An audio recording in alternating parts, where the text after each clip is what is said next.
Ready? Okay, so this is Jim Dellapenna. Don't be fooled by his outward appearance. I'm insulting you. This guy is a powerhouse. He does a lot of hiking, and he's gone to Yosemite for what, millions of times? So he's a real nature guy. So, but anyway, he joined the club, what, like 10 years ago or something like that? 2001. So quite a while back.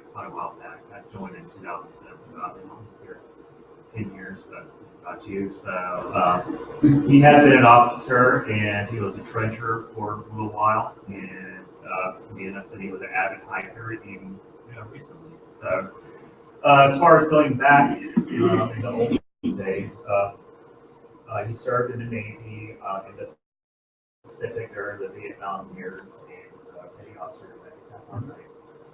He was maybe corrected on the UPC. I have no idea what this is. Well, I heard that you were a sub hunter. Yes. Okay. So anyway, that's all I have to say about you. But I'll say this from personal experience that I have with him.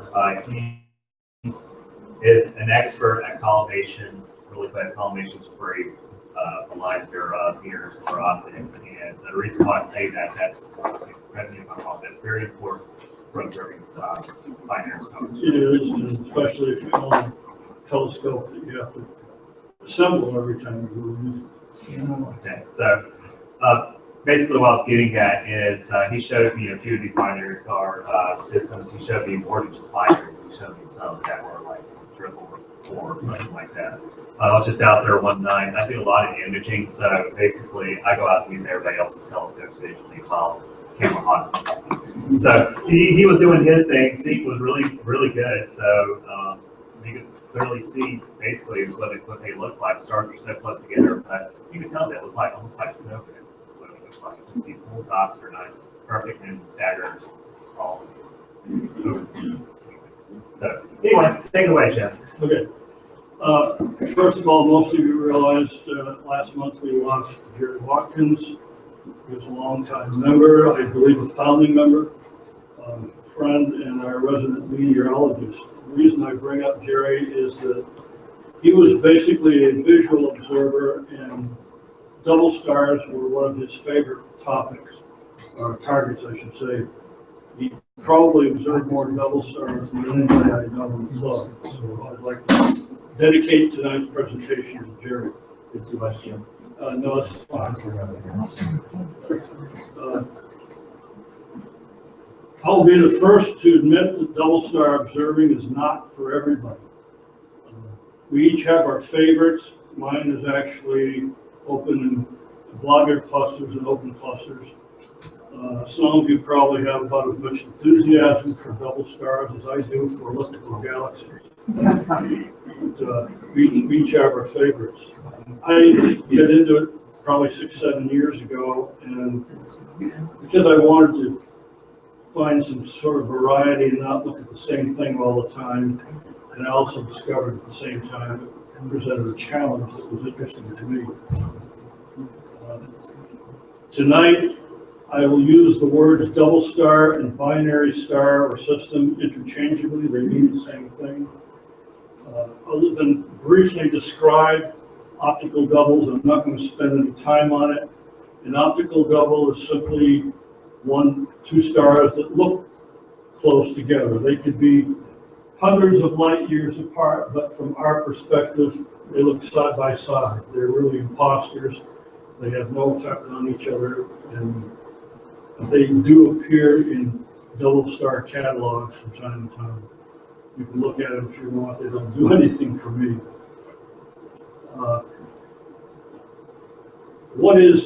Tonight I'm going to tell you what double stars are, how we classify them, a little bit about theory regarding how they evolved. We'll talk a little bit about controversy regarding the purported claims of how prevalent they are in our galaxy. I'll be discussing some of the problems or difficulties in observing doubles. And we'll actually look at a few doubles. I've got a list of them for your viewing pleasure. And toward the end, I'm going to give you a couple of resources for both internet and printed material, should you pursue it yourself a little bit later, and wrap it up with a Q&A session. The rest of the time, I'm going to be back here with the computers. Thank you. First of all, what is a double star?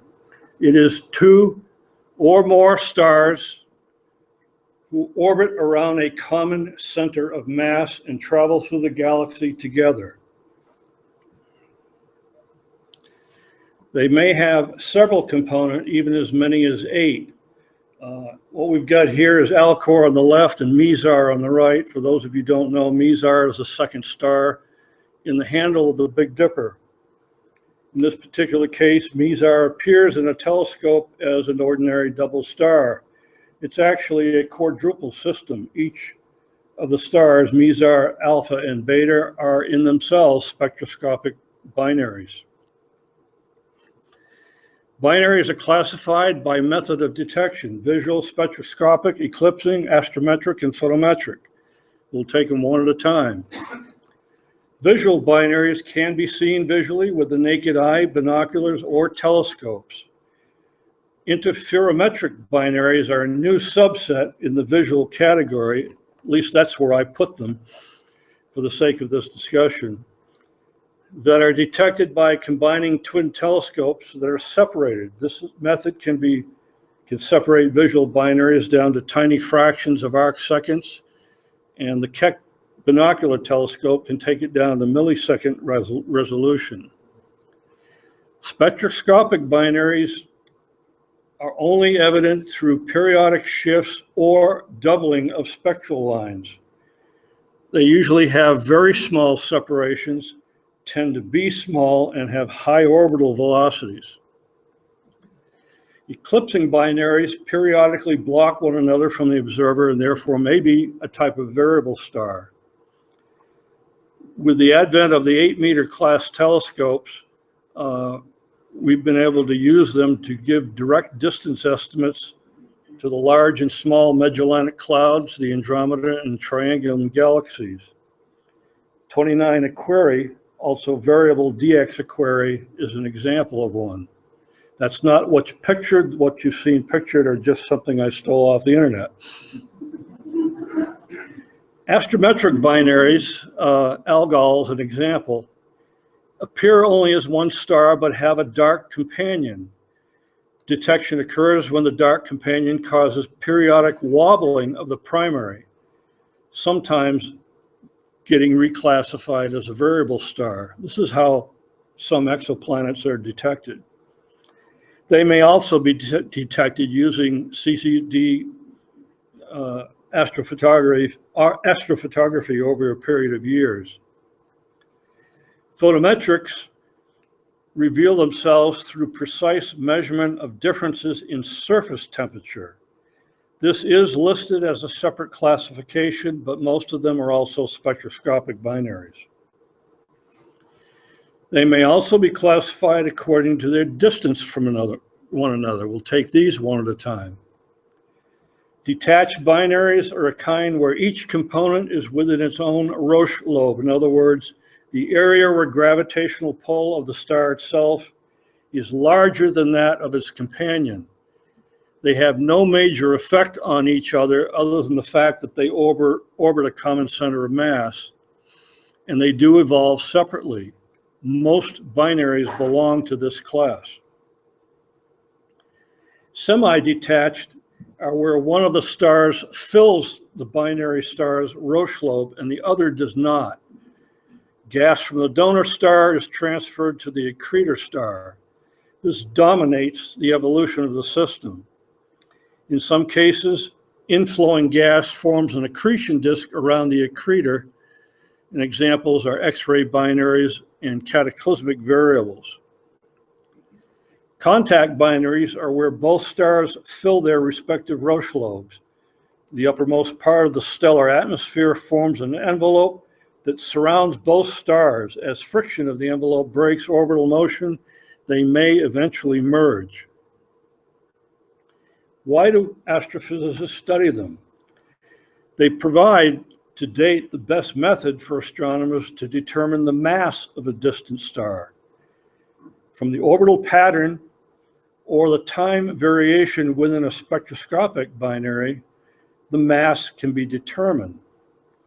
In this way, the relation between a star's appearance, in other words, its temperature and radius, and its mass can be found, which allows for determination of the mass of non-binaries. There have been four predominant theories of how binary stars formed. Again, we'll take these one at a time. Theory number one, capture of one star by another. For those of us who've only given passing thought to how binaries form, this is probably the method or theory that we think about most often. Two stars got too close together. They got caught up in each other's gravitational attraction and became a binary. At a simple level, it makes sense, but the mechanics don't. Is it possible?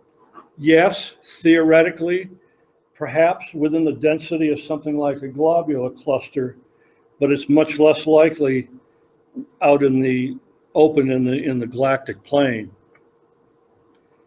What's required for two stars to capture each other is a release of a tremendous amount of kinetic energy. I mean, they're flying by each other, and in order to actually capture one another, they've got to get rid of this speed, some of this kinetic energy. A third star in the vicinity might provide a sink for this kinetic energy and cast itself off, leaving a binary star system. But one has to ask yourself, what's the likelihood of three stars coming together at the same time, one providing a sink for this kinetic energy being cast off and a binary being formed? It's kind of a reach. Even in high density star forming regions, the capture rate is just too low to account for the number of young binary systems. This is an old theory. It's still tossed about by some astrophysicists, but it's generally been fallen out of favor. You just can't explain the vast number of binary systems. Theory number two, pardon my graphics, I couldn't find anything to steal from the internet, so you'll have to settle for my drawings. Splitting of one star into two. This is another theory that's been around for a century. The theory basically is that if you have a rapidly spinning star, it's unstable, and its instability causes it to stretch out into a bar shape, which is stage two up here. Eventually, the spin causes it to deform into a barbell shape, and eventually a contact binary, which continues on into a detached binary. The problem is converting from stage two to stage three in this theory. Astronomers have run numerical simulations to try to duplicate this, and they find out they can't create a barbell shape. What happens instead is it creates a sphere with an accretion disk. So very interesting theory, but the devil's in the details. It just doesn't seem to work. Theory number three, collapse of a star's accretion disk into a companion star, resembling planetary birth in a solar system. Can an accretion disk birth something as large as a star? Theoretically, yes, it is possible, but apparently it requires that the accretion disk have more mass in it than the central star itself. The theory presumes that there's some sort of instability in the disk, and it all clumps to one side, eventually condensing into a companion star. The advantage of the theory is that it readily explains why most binary systems are similar to a planetary system or solar system in size.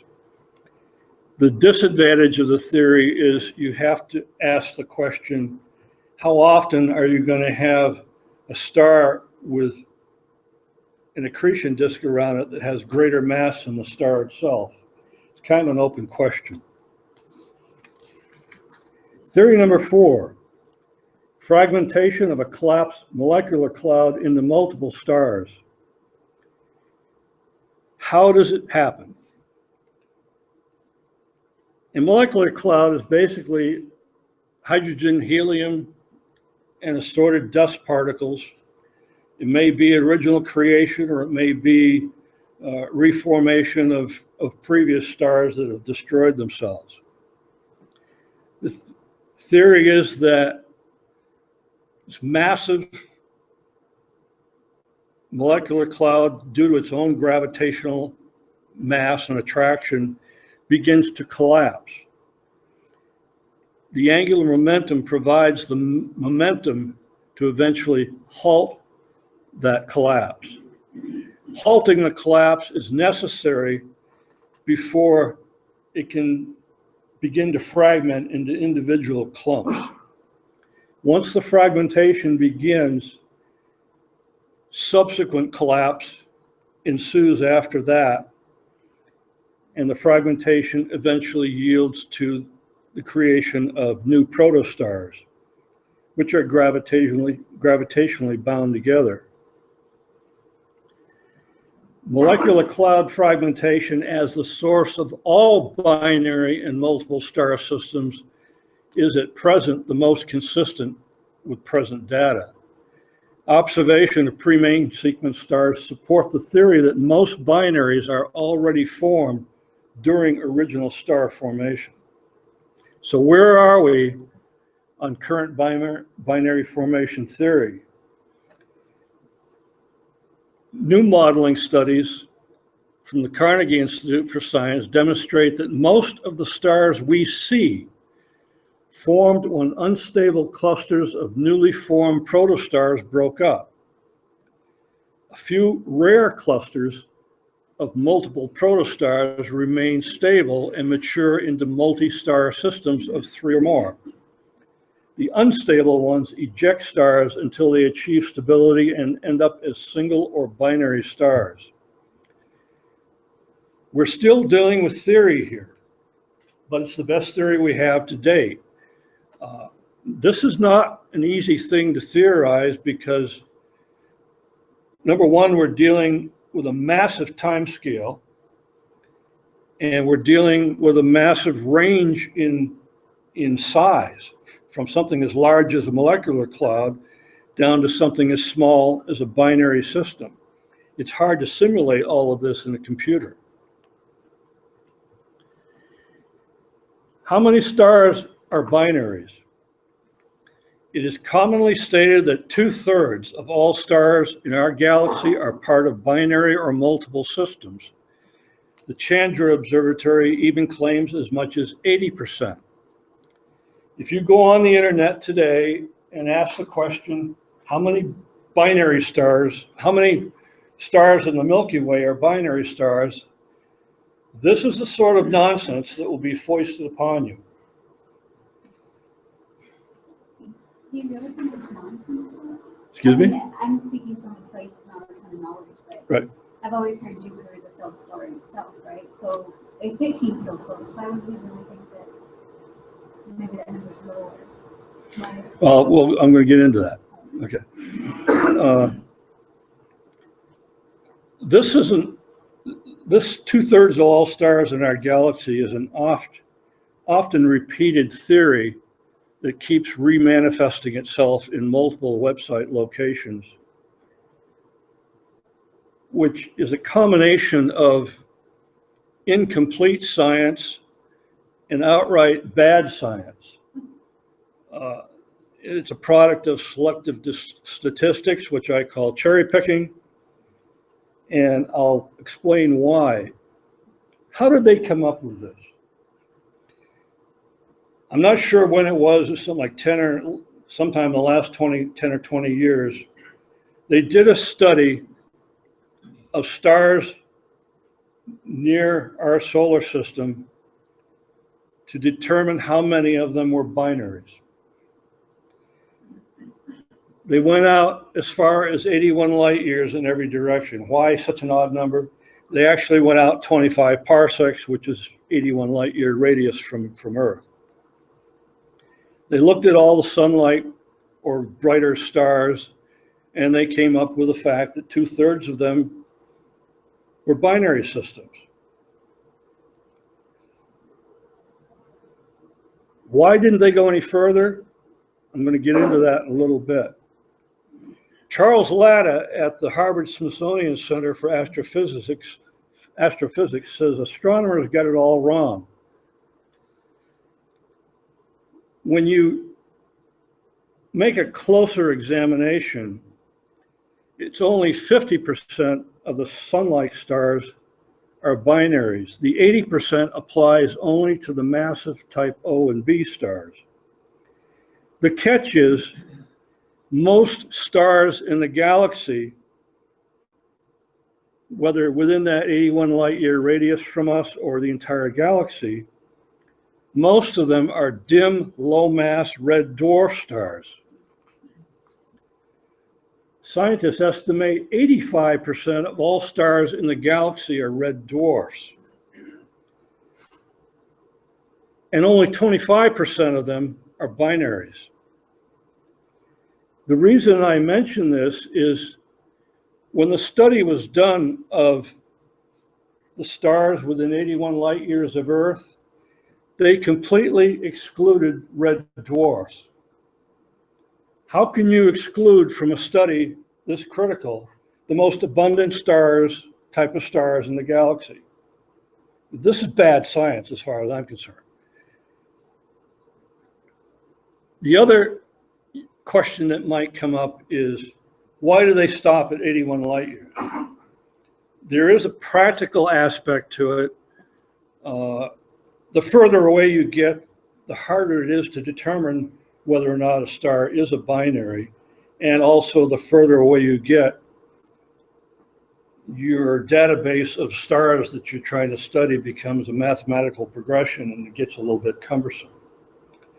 But the sample, we're talking a volume of space, a globe of space, 162 light years across, is too small a sample when you're talking about the Milky Way, which is 100,000 light years across. An analogy might be, and Jack has heard this, an analogy might be sifting through a cubic yard of sand, beach sand, for a particular type of seashell, and applying the results you got to all the sand and 10 miles of beach. It's just not a realistic conclusion. I can use the same logic to this bottom line on this slide right here. How did they come up with 85% of all stars in the galaxy are red dwarfs? What sample led to that conclusion? This type of reasoning is not uncommon in astronomy, so all I can pass on is that don't believe everything you read. There's some rather sweeping statements in astronomy that are pure theory, and there's not a lot of factual information behind them. I'll get off my soapbox and go on to orbits. The simplest form of binary orbit is a single ellipse with each star opposite end sides of the ellipse. This is very common when both stars have equal or nearly equal mass. The next type is where each star's elliptical orbit intersects that of another. Intersecting orbits lend themselves to a wide range of star separation depending upon where the stars are located at any given time in their orbit. Concentric orbits are common when there is a large difference in mass between the stars. The larger mass star will have the small orbit. The low mass star occupies the larger orbit. The shape of these will vary widely. If you go on the internet and look for concentric orbit of binary stars, you will eventually find a screenshot of a multiple number of simulated concentric orbits, all in motion. Kind of interesting. Sometimes the large mass star can be so large that the common center of mass is inside it. When that happens, the large star orbit is nothing more than a wobble. On the right, I've depicted the Sirius A and B. You can see the larger orbit of the PUP and the smaller orbit of Sirius A. Jim, out of curiosity. Yes. A couple questions. Maybe this has to be easily understood, but are any of these stars tidally locked to one another? Like moons are tidally locked with larger mass planets? I'm not sure what you mean by tidally locked. They're basically, the star itself is always basically like this. Wherever Orbit equals their rotation. Yeah, exactly. The orbit, the one orbital period is exactly what we want. The question is, could some binaries be tidally locked? In other words, facing the same face of the star, facing the other one at all times, like what is common in some planetary orbits. I don't know the answer to that, but I suspect if it is true, it's more likely in spectroscopic binaries, something very tight with high orbital velocity. I don't know. I'm merely speculating The fact on that that. they're a gas and they're fluid, therefore they could actually continue to rotate. Right. I would think they would still rotate on their axis, faster than the surface. because if they're not rotating on their axis, they would collapse under their own weight. So, I know they say a lot of the exoplanets are highly locked. right. Yeah. The big ones. Right. When we talk about binary stars, we refer to them, one of the data related to them is the apparent separation. The slide I've got up here is a portion of a page of the Millennium Star Atlas. Each square on that atlas represents 4 arc minutes in width, so each square includes 240 arc seconds of space. A good pair of 7x50 binoculars will successfully split binary stars down to about 30 arc seconds or a bit less, making a target such as Albireo easily manageable. Many scopes that we have in the club will separate stars down to about 1 to 2 arc seconds easily, and in some cases slightly less. That needs to be qualified. It's going to depend upon the diameter of the scope, its focal ratio, type and quality of the scope, definitely atmospheric conditions, and how good your eyes are. By far, if you were going to observe nothing but binaries, get yourself a 4 or 5 inch ED refractor. Nothing will outdo it. Otherwise, you have to settle for slightly less quality on doubles. There are a multitude of challenges observing close doubles. First of all, what does it mean by splitting doubles? You'll hear this term frequently. I'll go to the next slide briefly for that. The second one up from the bottom where it says 1/6 or less disk separation. This is what we call a hair split. For the purist amongst us, this qualifies as a successful split of a star. the amount of arc-second separation between there. Some of us, like myself, might lean toward the next one up, where you can still fully resolve each disk or airy disk. As far as I'm concerned, that's almost a successful split, but for the purist, it doesn't really qualify.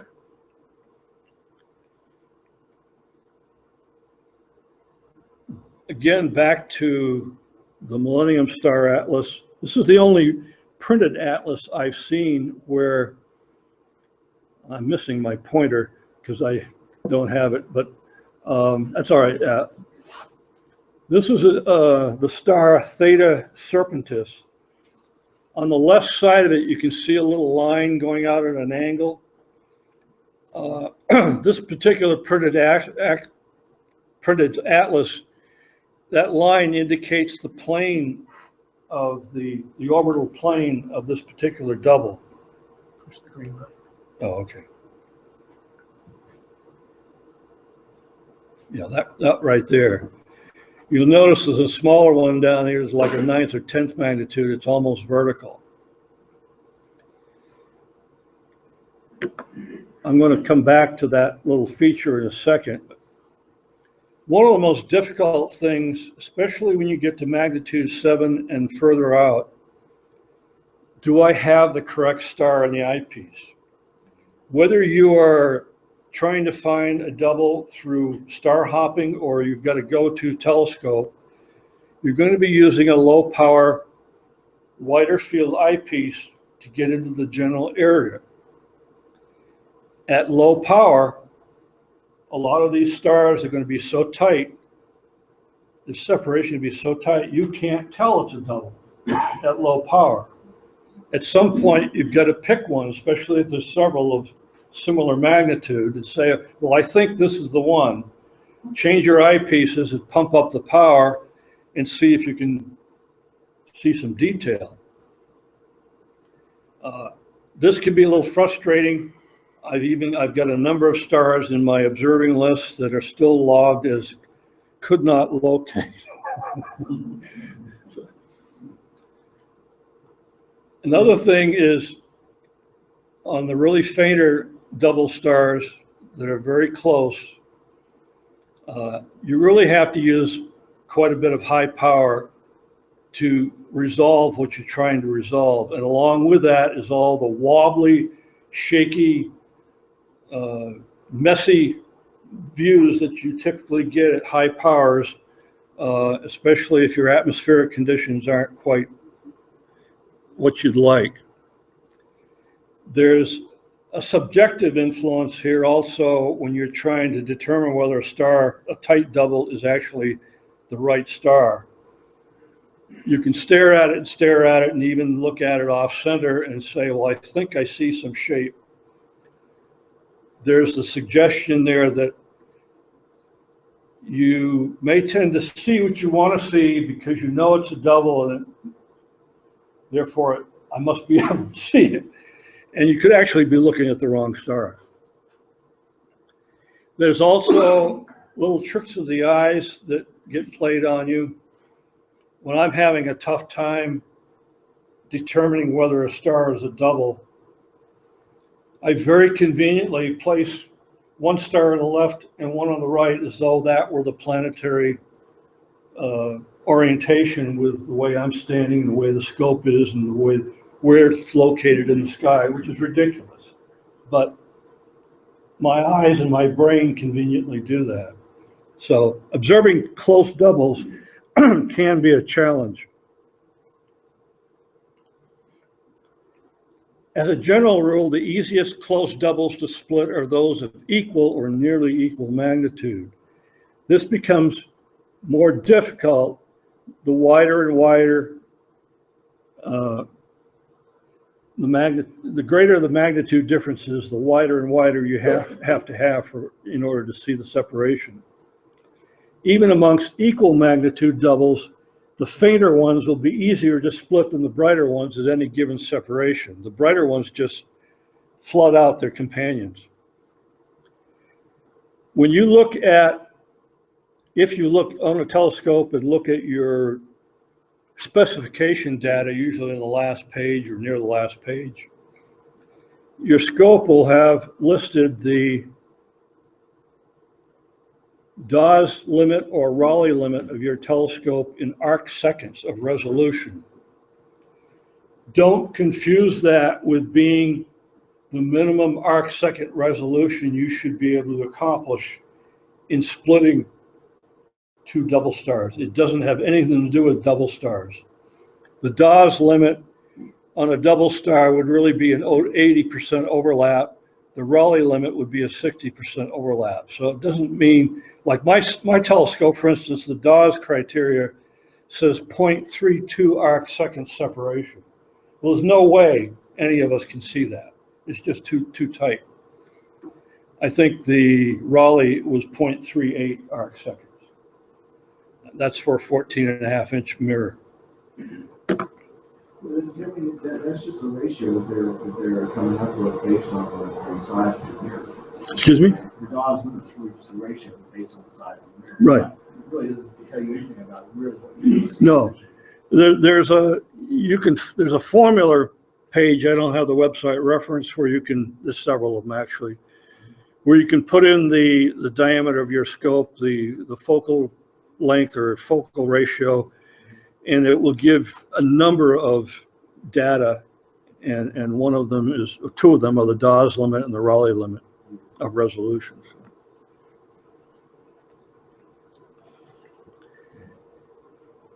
One of the most interesting parts of binaries are, particularly the brighter ones, are multiple colors. This is probably the most prominent in the sky. It's Albireo at the very, in the constellation Cygnus, the very bottom of the cross of the swan. The color differences will tell us the surface temperature and provide us some indication of how quickly each star is burning its fuel. Albireo is 385 light years with a primary gold star, magnitude around 3. The secondary is a hot blue star, actually a hot dwarf, around magnitude 5. This is a considerably large separation, as I said earlier, easily split with a good pair of binoculars. Apparently, the primary star also has a mag 5.5 hot dwarf companion, which you're never going to see because it's only 0.4 arc second separation. Back to Alcor and Mizar. This appears as a naked eye pair at mag 2.2 and 4 respectively. This is Alcor out here. This is Mizar. If you were to look at the Big Dipper when it's right side up, this would be roughly north right here. This star has nothing to do with the other two. Mizar is 80 light years away. As I mentioned before, each of these is a spectroscopic binary in itself, and I also believe that Alcor has a small, tiny red dwarf companion.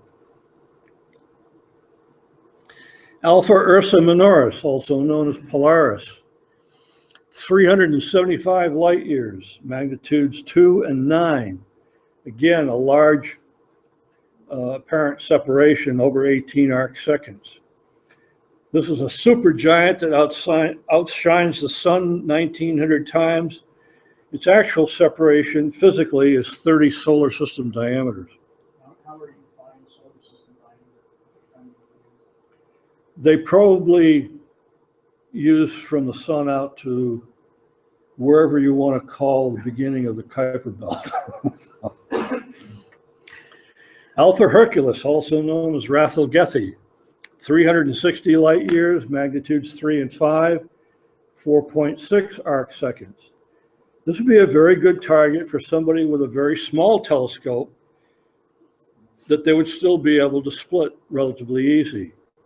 It has a 3,600-year orbit. The primary is a red giant, which would if placed in the place of our sun, would reach the orbit of Mars. Epsilon Lyra, the famous double-double. 162 light years, magnitudes 5 and 6, and magnitudes 4.5 and 5.5. You can see the separations are 1.5 arc seconds and 1.9 arc seconds. This is frequently visited binary system providing a test of both equipment and atmospheric conditions on any given night. Epsilon 1 and 2 have orbits of 600 years and 1200 years respectively, and the outer orbits are in the thousands of years. Alpha Canis Majoris, also known as Sirius. This is your primary, this is the secondary right down here. The primary is mag minus 1.5, secondary 8.5. We've only got a 4.6 arc second separation, or 12 astronomical units. This is the brightest star visible from Earth. It's also a double, but the pup, which is what they call the small one, requires exceptional equipment plus steadier skies than we generally see around here.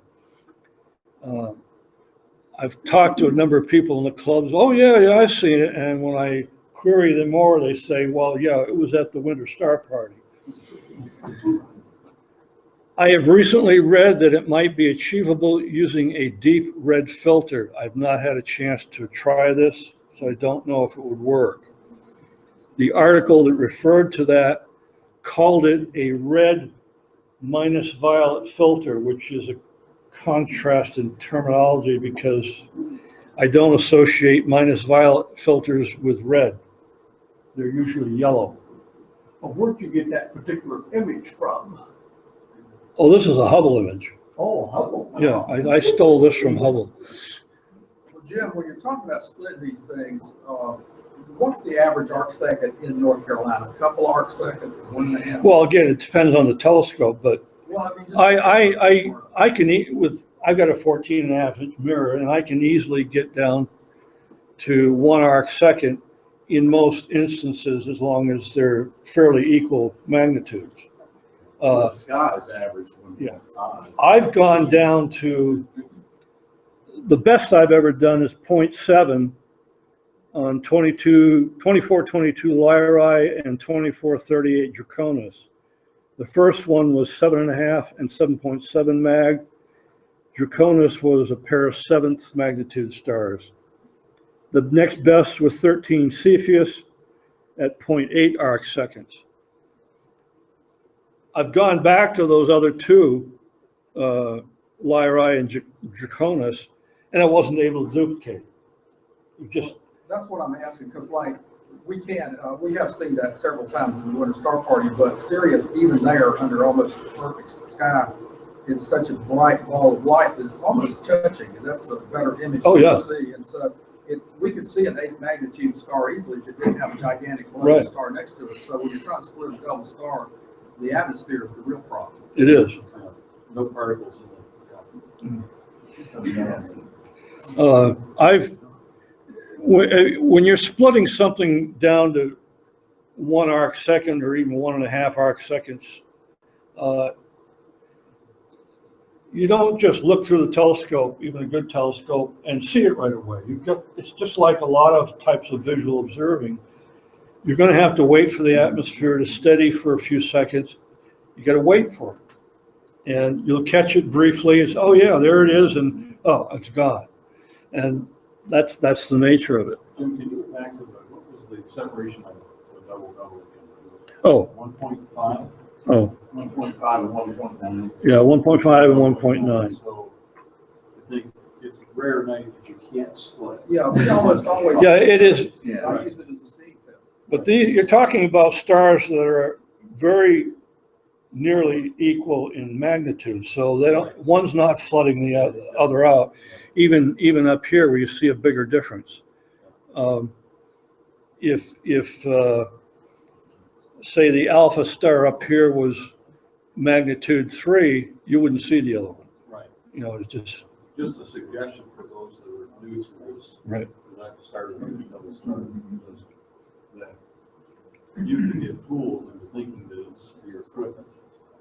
Because Right. on nights that I've had extremely clear seeing, I can just, I mean, I could jack it up to like 900 power, which is unheard of. You wouldn't do that. Right. Not without Sony, but it would, you could almost drive a truck this week. Mhm. So, no, that's not the star that I'm, that's Right. just the star I'm looking at, because it's easy to find.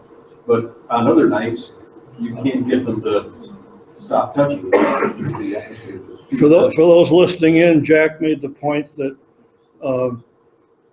atmosphere is everything, and on any given night, you may think there's something wrong with your equipment because you can't see a particular split. Don't worry about it. Try it another night when the seeing is a little bit better. Even during the same viewing. Yeah, even the same evening. Change. Yeah. But just know that, don't give up on your scope. Just out of curiosity, I noticed that they made a suggestion for using deep water filter. Have you used any other filters, or have you ever used other aids? The only other filter I've tried on Sirius was I tried the UHC and the Oxygen 3, and it didn't help at all. The pup completely disappeared. I mean, I couldn't see it to begin with because I was in Virginia, but or in North Carolina. I've not looked at this down at the Winter Star Party the one time I went. I don't know what the deal is on this red filter. Like I said, the guy who posted that somewhere called it a minus violet red filter, and that's dumb to me. It just, I don't know where his terminology was coming from. A minus violet filter is used on acromats to get rid of that portion of the spectrum that's out of focus.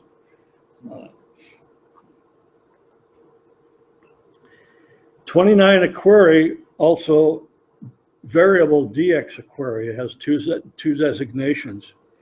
900 light years, magnitudes 6.9 and 6.9. Very manageable separation of 3.9. The secondary is an orange supergiant. Of particular interest is that this is an eclipsing binary with an orbital period of 22 hours and 41 minutes. For a period of 3 hours and 24 minutes, it dips to magnitude 6.4, which is not a big difference during the eclipse. So if you happen to be looking at Aquarii and you want to try something like this, you may look at it at different hours in a given evening and see if there's any change in magnitude. 55 Piscium, 413 light years, a mag 5.5 and a mag 8, 6.6 arc seconds. You see how close they appear when you've got a much brighter primary. The primary in this case is another orange supergiant. Delta Geminorum, also known as Wasat, 61 light years, magnitude 3.5 and 8. The primary is a subgiant, about 1.5 times the mass of our sun, with a high orbital velocity. The secondary, as you can see, is kind of a reddish color, is actually a spectroscopic double in itself. 12 Lynxus. This was one of the very first double stars I looked at, and it remains one of my favorites because it's actually a triple. It's 214 light years with magnitudes of 5.5, 6, and 7.5. The separation between A and B is only 1.7. A and C is 8.7 arc seconds. The closer pair right here is orbiting clockwise approximately half a degree every year. Gamma Leonis, 130 light years, magnitudes 2.5 and 3.5, with 4.4 arc second separation. This is going to be a bright double. These are both giants, about 174 AU apart in an orbital period of about 500 years. This one is an example of possibly difficult separation due to the brightness of both stars. For some folks, depending on their equipment, but I think most of you wouldn't have too much trouble separating this one. Gamma Virginis, also known as Parima, 38 light years, a pair of 3.5 magnitude stars.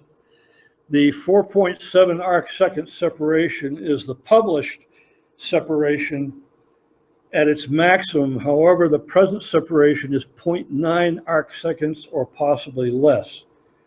It has a 170-year orbit that's very stretched out, but they've been growing much closer in recent years. With this magnitude, I doubt that you're going to have any luck separating. I know I've not been able to. This is apparently a photographer played with different exposures on this one. Epsilon Buddhist, 203 light years, magnitudes 2.7 and 5.1, a close 2.5 arc-seconds. Good example of one that can be challenging due to the bright primary and small separation. I'd recommend putting very high power on it because I think generally it can be done. Zeta Corona Borealis, 450 light years, magnitudes 5 and 6, yellow and white colors. This is what I call a crowd pleaser. If you're inclined to put your telescope on one during a public viewing, when everybody else's telescope is looking at the same thing. If you'd like to show somebody something different, this would be a good example. I'd put a narrow field eyepiece with a lot of power on it. Fill it up. 70 Ophiuchi, 17 light years, magnitudes 4 and 6. Again, another close split, 2.8 arc-seconds. They're both main sequence dwarf stars. Rho Hercules, 393 light years, magnitude 4.5 and 5.5, 4.1 arc-seconds. The primary is a subgiant, secondary is a dwarf star. The primary could have a very close companion, but they don't really know too much about it at this time. Delta Serpentis, 210 light years, magnitudes 4 and 5. Both stars are subgiants. For imagers, whether you're listening in or present, if you're ever inclined to photograph a double star, this would be a good object because it also includes very faint 14th and 15th magnitude C and D components, which we visual observers are not going to find, especially if your eyesight limits you to magnitude 12. But it's a good likely target for imagers if you have an interest. That's Delta Serpentis. Gamma Andromeda, common name Almach, 350 light years, magnitude 2.5 and 5. Large separation, 10 arc-seconds. I call this a mini Albireo. Gold and blue colors, just like Albireo, nice separation, makes this another crowd pleaser for viewing events. The secondary, the blue dwarf star, is actually a spectroscopic triple. Alpha Centauri, 4.3 light years, magnitude 00 and 1.5. Even though this is not visible from our latitude, it is noteworthy because the closest star system to us is another double. Actually a triple if you count Proxima Centauri, a 1/10 of a light year closer. I think the jury is still out on whether or not Proxima is part of this system. They just haven't had enough time to observe it. A and B orbit each other anywhere from 11 AU to 35 AU distance from each other. I presume this is intersecting orbits. There is a professor in Toronto who computed that with this configuration, each star had a safe zone of about 3 AU in radius in which planets could survive for billions of years. I'm sure we've looked at these. I don't know that we've found any exoplanets around these two stars. Have we? I don't know. We have. Oh, they have found them? Yeah, there is. Okay. One that I know of. Apparently, there's at least one exoplanet. Just use your imagination what it'd be like living with two suns. You don't have to imagine, it's black. Well, no, it would be, it would put a crimp on our hobby. May I interject? Yes. I'm really into science fiction, and I think there's a book that was recently translated from Chinese called The Three-Body Problem. Mhm. And it's about this system here. It's cool. Okay. I love science fiction. A lot of us in the room do. There are a number of resources you can use if you want to pursue double stars a little bit. This is a print version by Brent Watson. Each star in it is only about 80 or 90 pages in this. Each star has 2 pages. The top page will have a finder chart. This one is Delta Geminorum. And the bottom page will be information about the star, various commentary. On the bottom, if it has a common name, it will list it. Its overall magnitude, the primary magnitude, the secondary magnitude is distance. Under separation, it shows 5.8 arc seconds on this one. The separation in astronomical units. If you're just starting out with binary stars, this is an excellent starter reference. It covers the whole gamut from close ones to very large separations. For internet source, I don't have internet access the way we've set up tonight, but there are a lot of internet resources for double star charts. This one happens to be my favorite. It's actually an astronomy club that put this together, I believe, in Arizona. When you go to their site, you just click on double stars. There'll be a little blurb about double stars, and below that, you can click on a suggested list of bright, colorful double stars, which would be a great introduction for a novice. Below that is a chart of every single constellation in the sky. You can click on any constellation and it will give you a list anywhere from this long to this long of double stars, which this particular club has put together as likely candidates, depending how much of a challenge you're looking for. And at the very bottom of this list will be a brief depiction of the constellation itself. That concludes my captivating presentation. I'll go up front and take any questions you may have. That nice picture again. That last picture, if you will observe closely, was staged. Yeah, I think so. My wife found this is probably an Internal Revenue conference. You see most of them are grinning.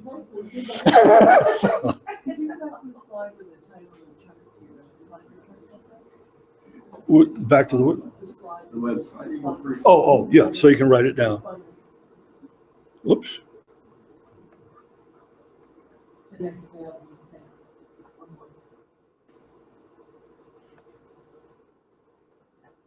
Okay. So Jim, have you seen the pup? I have not yet seen the pup. And I'm not going to the Winter Star Party again, so I probably will never see it. Show of hands, somebody have seen it. 1, 2, 3, 4 people. Probably winter star.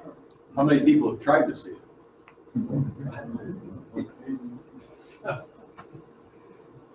In all fairness, we have not tried to see it from here. Okay, all right. How The many truth, people have seen it from North Carolina? no, nobody. All right. How far south Guess I'll stop trying. It's on the Keys, Florida Keys. Florida, I'm talking about what's the actual degree, 54 south, 60 Oh, south? It's 24. Which star was that? Serious. What again, what was that again? The pup that he's talking about is the 8.7 magnitude companion to Sirius. Yeah. Sirius is minus 1.5. We can see down to 54 south here. Yeah, you just speak for a moment about appetite commands. You have their appetite. Okay. Their way to push some of the energy out of the center into the fracture. Yes. Yeah, we talking about, the reason it's called a pup is that Sirius, for most of you all probably know, Sirius has been called the dog star since way back, I guess, Egyptian times almost. And the pup is called pup because it's so tiny and it's right next to it. And it has been too close for most of us to see until about 2005. It was pretty tight in and you just couldn't get it separated. And around 2005 or 6, we started being able to see it in Florida. It's still coming out, and I think the maximum will be about 2022, 2023, and it will start to go back. So now would be, if you're gonna do it, from now to, for the next 5 or 6 years would be the time to Okay, try. for those listening in, Jim Presley pointed out that the pup is actually getting further and further out on its orbit. So don't give up on it, keep trying, and eventually we may be able to see it from North Carolina. Any other questions? Yes. For those of us who are imagers and not observers, is there any suggestions on imaging of these for these things? I'm not into imaging at all, so I can't really give you any advice. But it's like some of them are using. Like we do for the plants, but for. Oh, yeah. I don't see why that would work. Use your 178 on your bed. Yeah, that's right. You remember when we talked about earlier, the infrared filter, I wonder if that would work. I don't know. Yeah, something like that. I think the biggest interest for imagers would be picking up some of the fader stars on these multiple star systems. There's not a lot of them, but to get the designation of that one I mentioned. I can't see 14th and 15th magnitude. All I saw was that reference.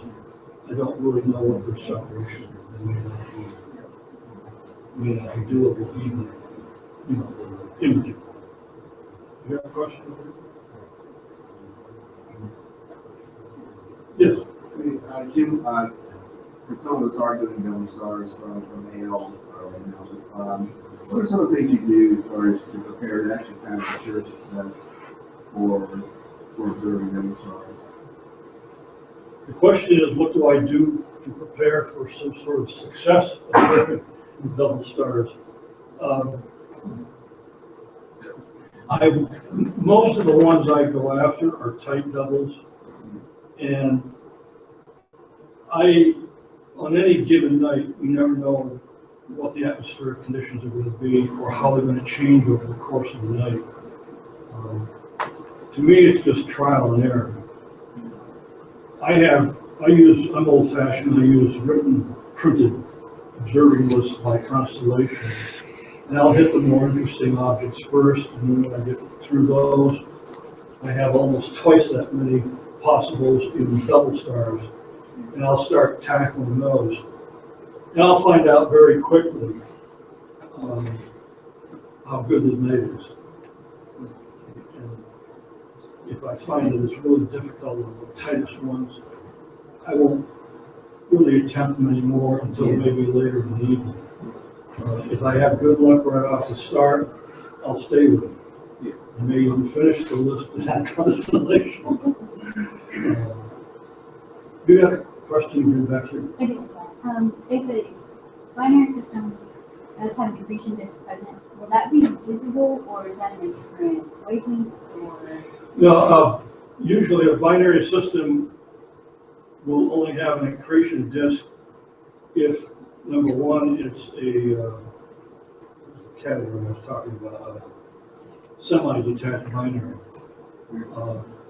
which is going to be like possibly a cataclysm wherever we start. But with most stars, the accretion disk is shortly after the protostar stage. And the accretion disk will eventually disappear anyway and become planetary systems, various sorts of satellites. I don't know of any instance where visually you can look at a double star and see an accretion disk.